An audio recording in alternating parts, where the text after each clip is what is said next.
Hello, everyone. Today is October 5th, 2022. This is the Kubernetes data protection working group meeting. Today we will be doing some CAP updates. And before that, I just want to talk a little bit about KubeCon, which is coming at the end of this month. So for anyone who is attending KubeCon North America, Shanti and I will be there.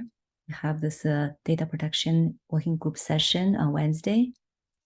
There is also a SIG Storage session on Friday. And on Monday, there is the contributors summit. We also have a contributor meet and greet on Friday. So those are KubeCon. Do we have a session on the contributors summit? I did not submit one. Okay. I'm not planning to submit because because I don't have a lot of people going there. True. And also I also have another, other than this one, I also have another event to go to. There is a data on Kubernetes Day event. Right. I plan to go there as well. So Okay. did not submit anything. Okay. And I do have a specific topic that I would like to talk about, but it's not really data protection related. So it's part of the no shutdown that I do plan to talk about that with a few people at a contributor summit. Okay. But if anyone is there and you're interested in talk about anything else, we can meet there because I think they do have some tables there. We can just grab a table and talk. Right. It don't really have to be like a formal session. Yeah. Yep. Okay. All right. Now CAP updates. Ivan, you want to talk about CPT? Yeah. The update for today will be short. So basically, I just been chatting with Jan from Red Hat about some feedbacks he has on the CBT aggregated API server implementation and stuff like that. And all of those are recorded inside the CAP as review commands. So if anyone is interested, feel free to take a look. Otherwise, Xing, I also saw some feedback from you this morning, so I'm gonna update them shortly.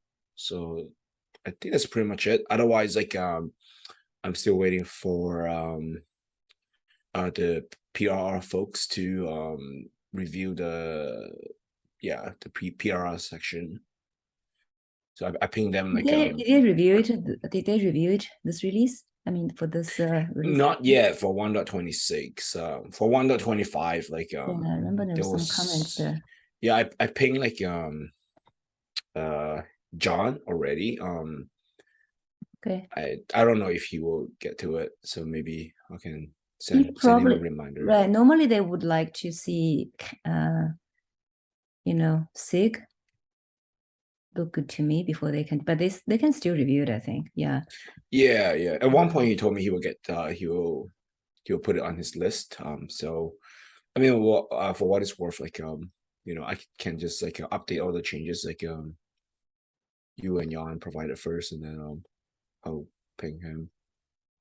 Yeah, I look at it this morning. It looks okay. It looks different from what I look at it last time. I see there was this new thing get added. I don't think that was there before. The so driver discovery thing. That's new. Oh, that we no, it's not. We talk about that in the previous working group. Okay, I don't sessions. remember. There was if you do a new CRD. I do not remember. Yeah, we did talk. If you do it, just do a quick search on driver discovery. Okay. And then so it's the same thing that we talk about. This is how the aggregated API server find out where the CSI driver is, and it's at the end inside it is really just like a service. It's like a service client config. It's the same thing as the admission webhook. Just give it like a service endpoint and a pod in a path. Okay. And then like that's how like yeah, the aggregated API server will know where the CSI driver is. And on the CSI driver side, there's a CBT sidecar that will respond to the request from the aggregated API server. Okay. Yeah. And then like if you scroll up a little bit to the risk and assumptions, like all the way to the top there, yeah, just keep going, like you're near the top of the page.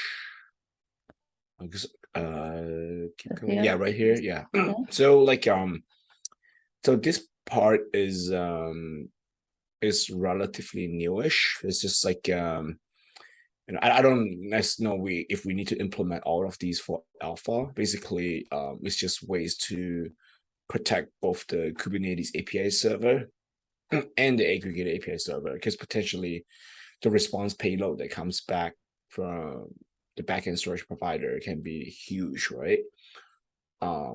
We want to make sure like the aggregated API server doesn't become like a source of DOS. You know, like someone just write a script to like just keep hitting like the back end, and each request like return like hundreds of megabytes of data. Right, that would be really bad. So we need a way to mitigate those kind of whether malicious or unintended like you know, DOS attempt. So the way we do, this is where like I think potentially the PR team would provide some feedback as well. So the way like we do that would be to tap into like the API server flow control, like of the AFP, API fairness and priority like feature. So we need to make sure like, you know, our aggregated API server has some sort of rate limiting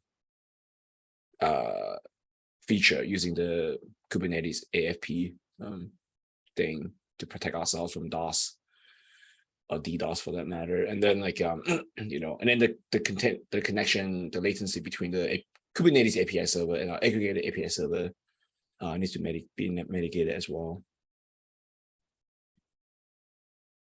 So so there's quite a so yeah, like you know, like probably we'll hear some feedback from the PR team about this. I think this is important that we put it down here. Now, whether like it's something that we need to do, something that we can postpone to beta, you know, that is open to discussion. I also added the API reviewer label this morning because Yang was asking someone from the API reviewer side to take a look, because this is really new. Yeah, I shouldn't say completely new, but it's just you know, normally we don't implement this way, right? Just not that many people have experience with aggregated API server, so good to have someone from the API machinery side to take a look, just to yeah. I think that would be helpful, especially in regards to the risk and mitigations that we talk about here. Just as we talked about earlier, like essentially like the Kubernetes API server would still be in the request path, right? Everything will still go through like the Kubernetes API server before it proxy to our aggregated API server. So we need to make sure you know, we don't add like you know, like a source of contention or like just a point of weakness along the path. So thanks for adding that label. But otherwise, yeah, like this I think we are ready for more external reviews from PR and the API groups. And then of course in conjunction to this, we also have that the CSI API PR. So yeah, are there any more comments after? No, I think I addressed like stuff that have been provided so far. I think under the container storage interface it should be near the top of the list. I can remember, but yeah, like the second one right there. I think Humble also provided some inputs there, but regarding to like the CSI secret. But otherwise, like I think we, you know, just again waiting for more inputs from other folks. Okay. Hi, can I ask a question? Sure. Hi, my name is Raghu. I'm from Cloud Casa, a backup company. I haven't attended these calls for some time. I mean, or not actively. So I have a couple of questions, or maybe one question in this regard. I remember quite a while back, there was a discussion about CBT for file system PVs. And I think recently, 2-3 times back when I attended, there was the discussion about the block PVs. So are we considering both block and file system CBTs as of now?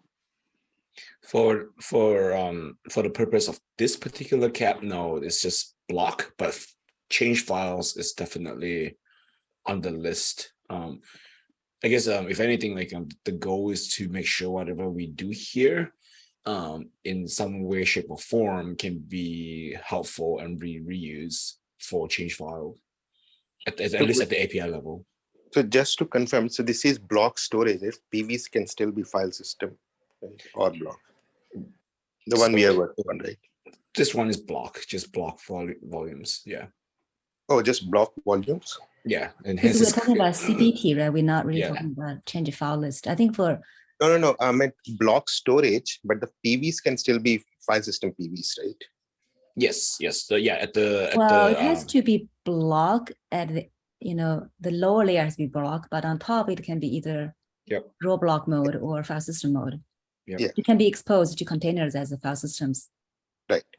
Yeah, good point. Not like the file share, that type. Not like a network file system, nothing like that. Yeah, for that we do need to. I think that only supports change file. I don't know. I don't believe that we can use the change block for that, right? So that's but that's something I think there were some discussions here about like making the names more generic so it can be extended to support a file, right? There was some. Yeah, I think that part is put specifically around the driver discovery CRD. I think that part is just more like just calling it like maybe instead of calling it driver discovery, we call it something like service configuration or like volume delta or volume snapshot delta service configuration. So more in alignment with like things like validating webhook configuration, mutating webhook configuration, just more consistent with like I guess like the naming convention upstreams.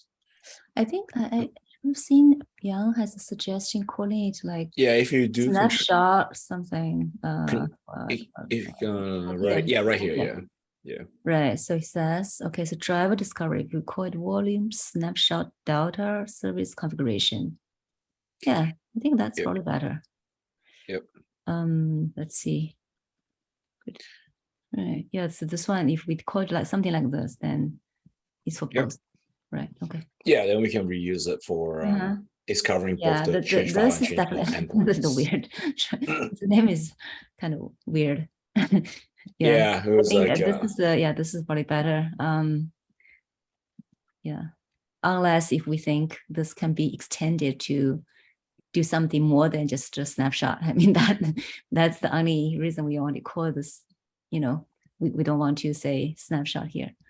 We need to think about this, right? So right now this is only for this volume snapshot delta, whether in the file or block. But could we use this? Do we intend to use this? Or maybe right now we do not have this use case, but could we possibly be extending this structure for something else? Yeah, that's something we maybe need to think a little bit. I'm not sure. Do we right now we do not have a use case. I agree. I think I think I've been like this I think like coming out with a good name is especially for this one is a bit hard. So I think we can just keep it like the way Jan suggested for now. If there's need to change, then there's always a chance to revisit, hopefully.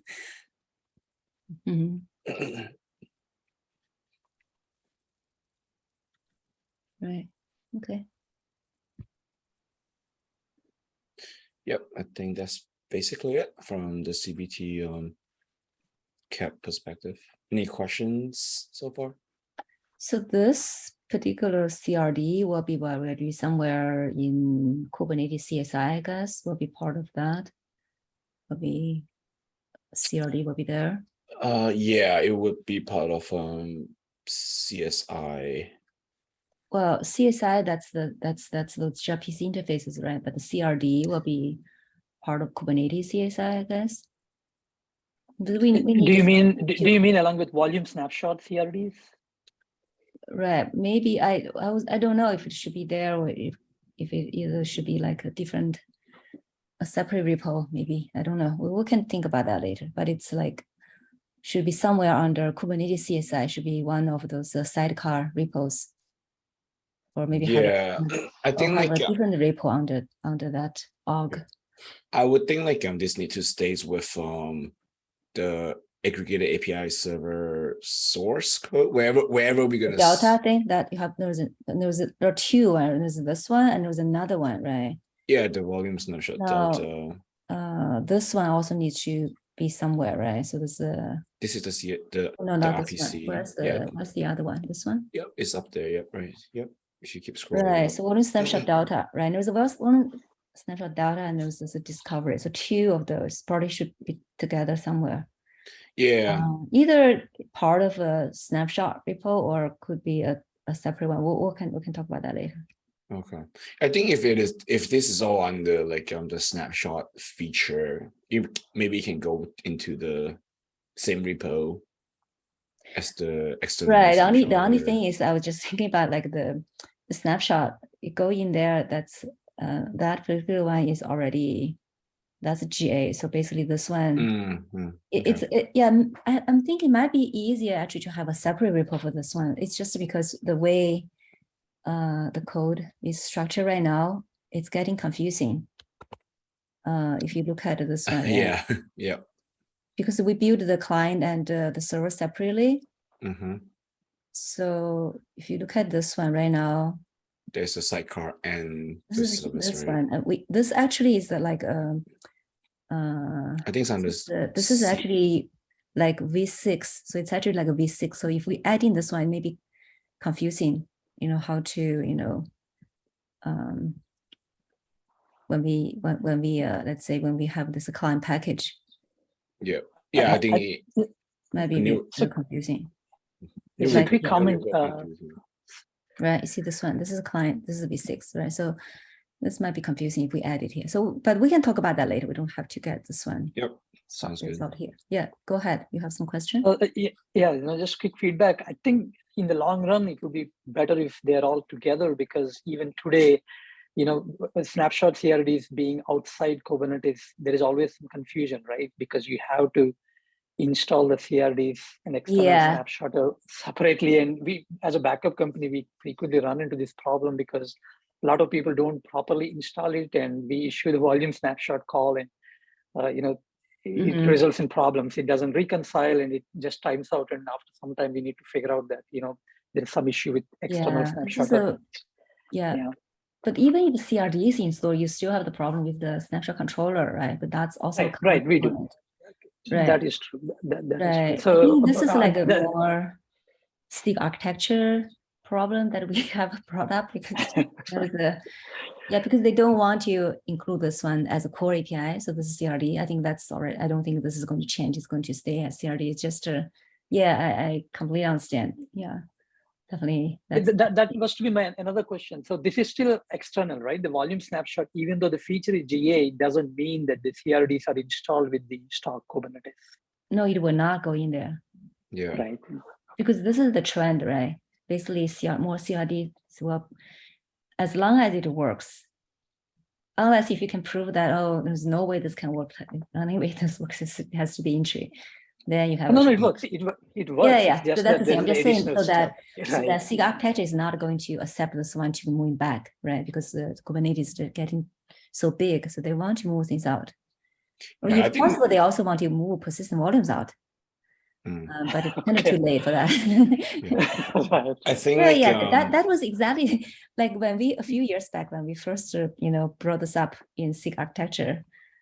We were proposing to add this one entry, right? That's exactly what they said. Someone was saying, "Well, I'd like to move persistent volume out."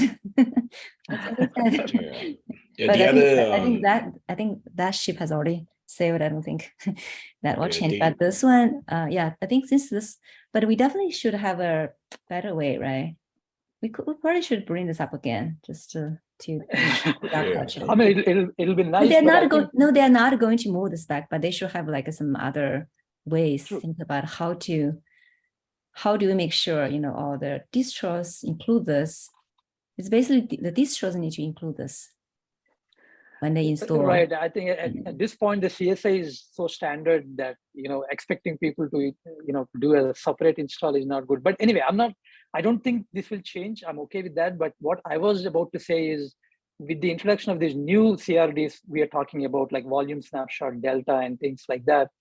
Having another repo in another place, will only exacerbate the problem. So we might as well reduce the scope by combining everything into this repo because they're all related, right? At least there'll be one place. I'm actually thinking maybe we don't have to get this result, but I'm actually thinking maybe actually it's good for us to start this in a new repo, but maybe eventually move the snapshot CRDs out. So the controller, everything still will be in snapshot repo, but the CRDs will be a separate repo, something like that, but I'm not sure. Okay. Yeah, I think the reason I'm saying that is because right now the package, like there are 2 Go mod. We're actually having some other problems because of that. So you see here, right? So we have a Go mod here. So we build this client separately. And then, and then there is a server package recipe, the controller and sidecars we build here. So there are already some issues because of that. Yeah, well, like the I guess the versioning of the software of the snapshotter is different from the versioning of the APIs, right? Is that how it's organized currently? Right, but I think right now they are kind of mainly in sync, but it's actually we release them separately because there was a client one. So if you want to use the client itself, there was actually a client. Because the client or the software can still be 6.1.0, but at the API level, we still say alpha 1 v1. But we did most of the time we release them together, but occasionally they're out of sync. Like what exactly the client do? Xing, what exactly is the client? This client basically it just has all the CRDs, or some people want to use the client themselves.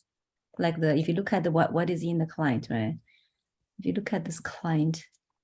Yeah, so you say if you have somebody want to use the informers, they want to use the client APIs directly, then they can just they can just have this one. They don't need to use the server side. Right. So those are separate, right? But of course, the downside is then if they're not in the same repo, then you have to do 2 separate release where you build this here, and then when you test it, you have to go to a separate repo. That's also a pain. Yeah. So the pros and cons of each. But right now, I do see some problems when I was releasing this one. Definitely, I see some issues with this. Like even when we were running the release notes tool, it got confused. So sometimes it does not generate the results that we need because of this confusion. But that we don't have to get that decided here. But that's just a thought. Yeah, sure, that's fine. Yeah, I can take a look at the otherwise, if we put that here, then this is already V6, right? So then what do we call this one? Just thinks it's getting confusing, right? So like when we're doing this one, right? So we call this, you see this client package, we call this one V6. Now with those new APIs, we start with V6. It's kind of weird. Yeah. I think it might be okay because V6 again is the version of the control, the repo or the software. It's a client. It's the version of the client. Because if you go into the client folder, like even like the client themselves, they have their V1 alpha 1 API level. Right. So for example, I see like volume snapshot 1 V1 right at the top there. So it would be volume snapshot delta V1 alpha 1. If we edit here, so like at the API and the client level, we are still version separately. But Okay, we can. Yeah, let's get back to this later. Sure. Okay, sounds good. Cool. I think. We'll go back to here.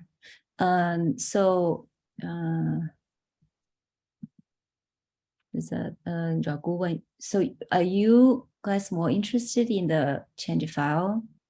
No, CBT by block is Both? also good. I mean, that's Okay. more efficient, definitely. But the reason I asked is, sometime back there was discussion about that file size. Just want to clarify if you're talking about the same thing or something different. Yeah, we can get back to this one after, because right now this cap is already kind of very, very complicated. The last time, I understand. Do we have any like examples of change file solutions out there? I think the last time we talked about. Oh yeah, that was there another aren't that thing. many, We right? just does not look like we have enough examples of that. Yeah, and I know like Dell has like one FS or something. Power but scale otherwise, or something? but otherwise, like the HP, I don't know. Like I don't know. I don't think AWS has. Yeah, if anyone here, if you are know some storage system that supports that, we can also look at that. So because we want to design something based on some real examples. Yeah. Yeah, I mean, currently we use something like block level diff, which is Copia. I mean, you might have heard about it, but that goes through all the blocks to. Yeah, we are using Copia for the block diff. But I thought Copia does not really give you those. Doesn't have an API to give you those blocks, does it? You can actually. Yeah, I mean, it actually transfers to S3 storage, but you can intercept the writes and you can get the list of blocks if you want. But we back up to S3, so we are able to use it. I thought the Copia supports change files. I thought. No, it doesn't. Even in the files, it'll actually compare. So it's a block level dedupe, but it still has to read the file, so it's not as efficient as having the CBT from the storage itself. Okay. I think like Carl from Caston know about it too. Carl like does Copia do like change file, or is it block level? Copia does file-based differences. It tree walks the file system and does a stat on every file and or compares the sizes and modification times. Okay, but it doesn't really have an API to give you those, right? I thought no, it doesn't have an API to do it, but Copia is open source and you can. I mean, the algorithm is straightforward. It's a tree walk, right? And yeah. But you can basically you can change it and then retrieve it yourself. But I'm just saying it does not have that itself. That's what I mean. Don't have API for you to retrieve those. Right, but it's like automatically. You can always request Copia to open source. To provide more formal APIs over things. This part of Copia, I think the tree walker part is probably not too difficult to pull apart. Okay. So I guess like Xing sounds like there is something out there, but it's not like But the most important part about that is it's diff against what? Where is the previous state kept? I mean, that's the most important part. You need the previous state. Right. So that's why Copia is back up to S3. So that's what it compares. So it has to do that. And obviously, if you have the diff from the storage, that is far more efficient than reading the file and comparing with the content. Right, because you have to pull in store previous state and pull it back so you can compare. So yeah. Oh, yeah, at least the checksums. No, at least the checksums. You don't get the whole data, but you compare. Yeah, it's some signature of whatever. Yeah. So and Copia works with file shares and network file system as well, right? So I guess it does. A layer on top of the actual storage. True. Okay. Yeah. Okay. Yeah. So Xing sounds like from a use case and user scenarios perspective, like to support change files, sounds like there are some use cases out there.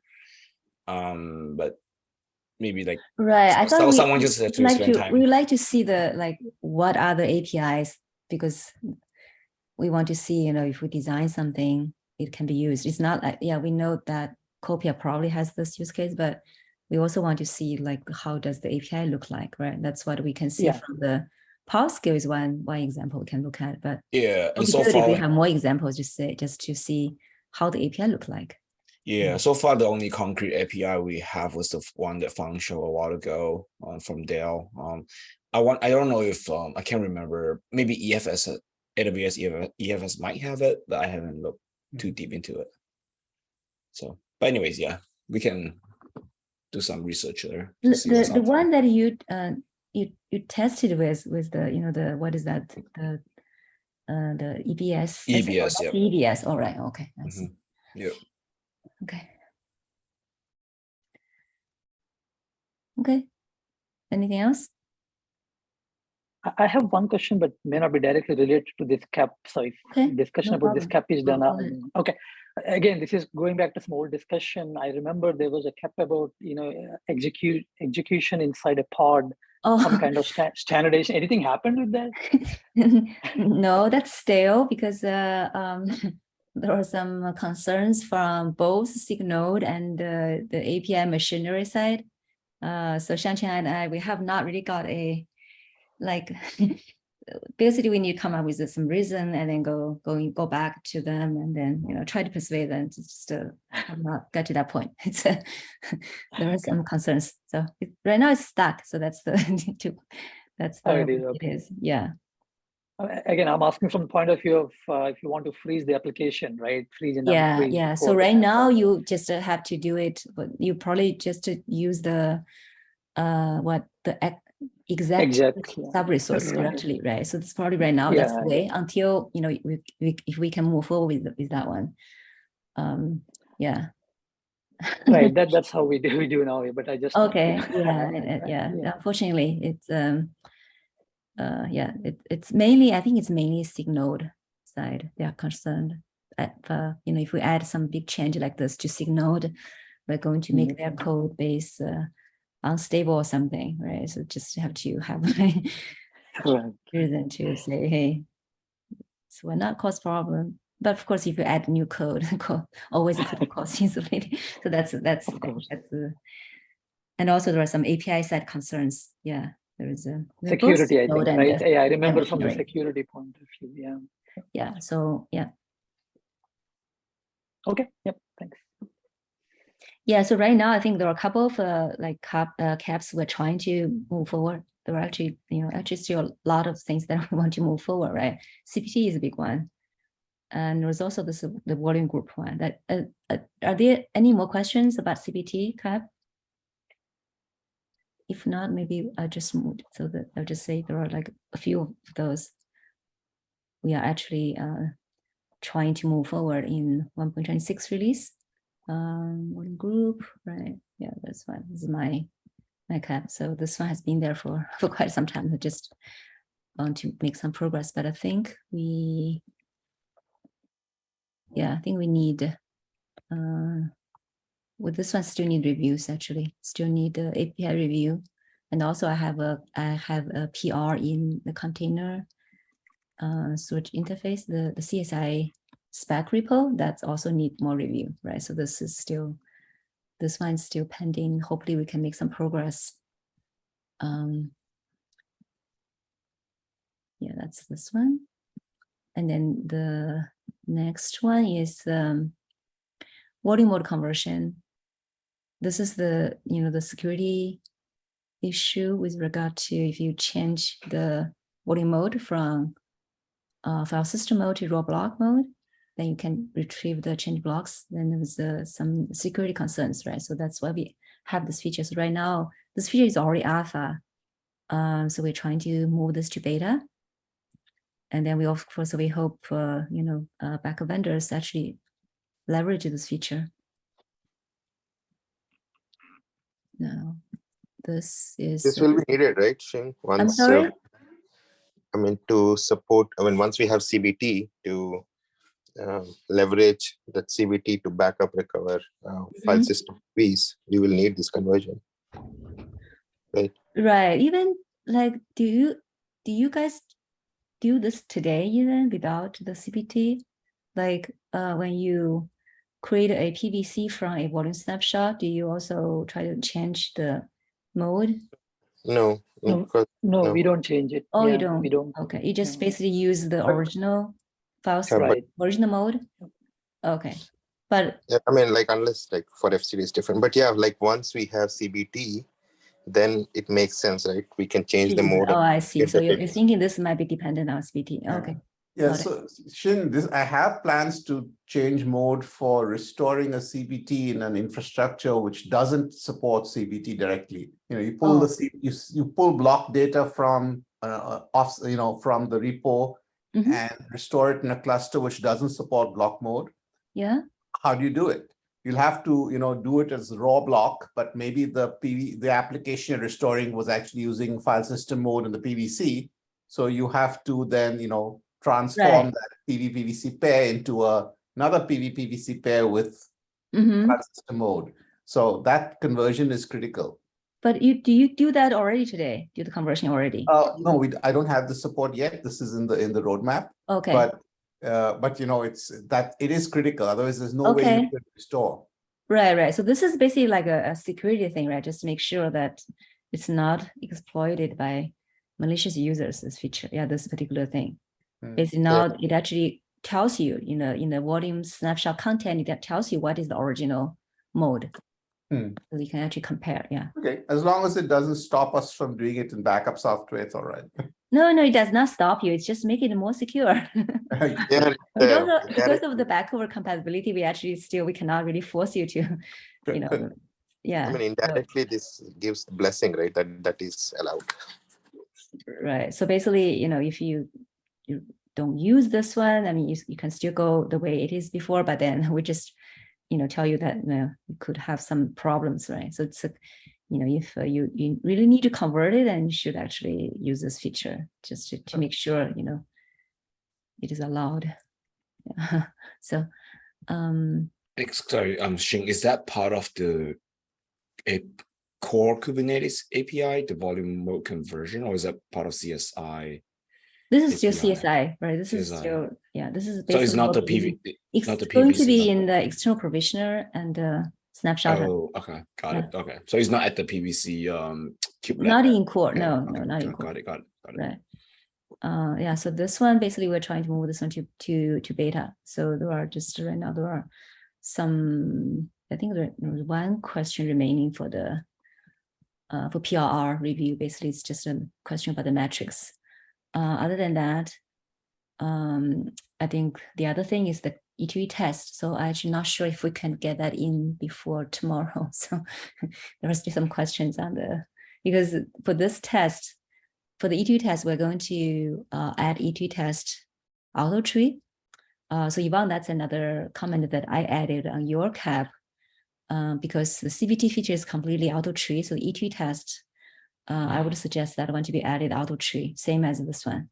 So once we have this framework, then we can do similar things. So this one is kind of trying to establish a framework because right now we don't have any test that is in the Kubernetes CSI repo. Oh, so right now we don't have any E2E tests. Well, there are tests, but there are not tests that reside. There are no test code that is in the external repo. All test code are in tree, but right now what we're trying to do is to for the new test, for any new feature, if it's like an auto tree feature, I think it makes more sense just to add those tests auto tree. Then just run those auto tree. So currently all like the tests for say volume snapshot, they are all in tree. Is that all volume snapshot tests are in tree. Okay, so we're gonna move it out of tree. Okay. We're not going to move the existing one. Well, not the existing one, but the new one. Sorry, new test we should just add auto tree. I think that makes sense. But still, you still have to be added to the the Kubernetes testing for that's still the common thing, right? But the test itself will just add them auto tree. But basically, you need to have a framework, right? So that's why this one actually takes some time for us to set that up. So Ronak, who is working on this cap, so he is working on that. So let's see. Hopefully that can. That we should be able to get that one in sometime. Even if we couldn't make tomorrow's deadline, we should get that one in sometime later. Okay. Yeah. So that's this one. Sorry, Xing. But from the cap perspective, there's nothing. From the cap perspective, there's nothing specific needs to be added, right? Because I already added like some of the basic E2E test case. So I guess your comment is just this is just more like a FYI that it needs to be added out of tree. Do I need to mention it inside the cap or? I think it's okay. I think it's okay. Okay, cool. Maybe Okay, you cool. have to. Okay. I just want to make sure I specify don't need that. to add anything to the account. Okay, cool. Sounds good. And also because yours is a alpha, I think it's like for beta, we actually need to have the test in place, merged, showing up in the test grid. Right? Yep. But since yours is still alpha, Yeah. Mhm. It's basically just need to have some, have some description saying, how the test, what kind of test you will add, right? So just those. Yep. Okay, so I think those are the three main things there.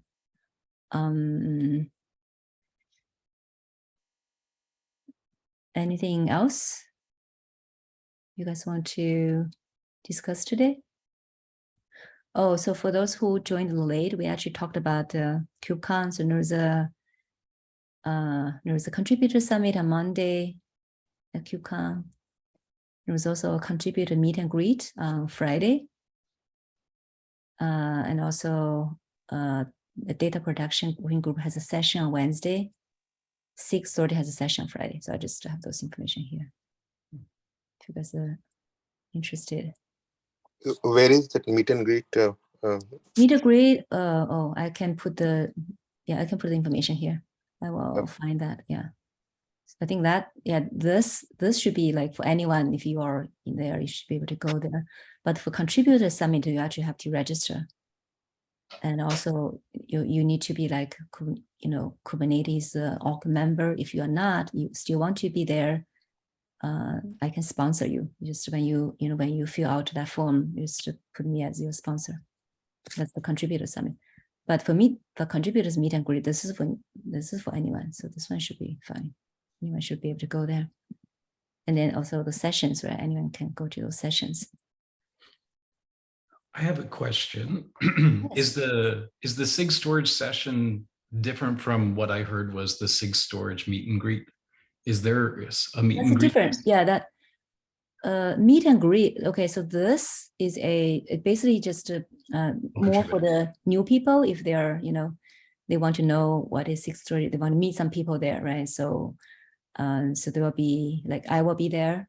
I think there should be a couple more other people who are there, but then there are also new people who just walk around, want to see how they want to get started. Maybe they may want to go there and have a chat. So this is like a casual thing, right? This is just casual gathering. And the SIG Storage session, this is a formal session, right? So let me show you.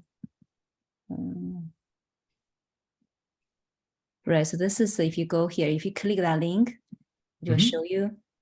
Right, so this is SIG Storage session. So this is the Kubernetes SIG Storage deep dive session. So I will be doing the session with Mauricio.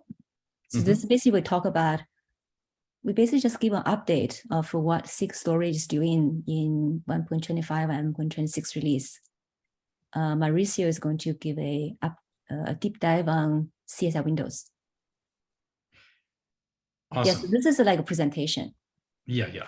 My colleagues had alluded to a SIG Storage meet and greet as well, and they were wondering if there was going to be one this year at KubeCon Detroit. Oh, meet and greet. Okay, so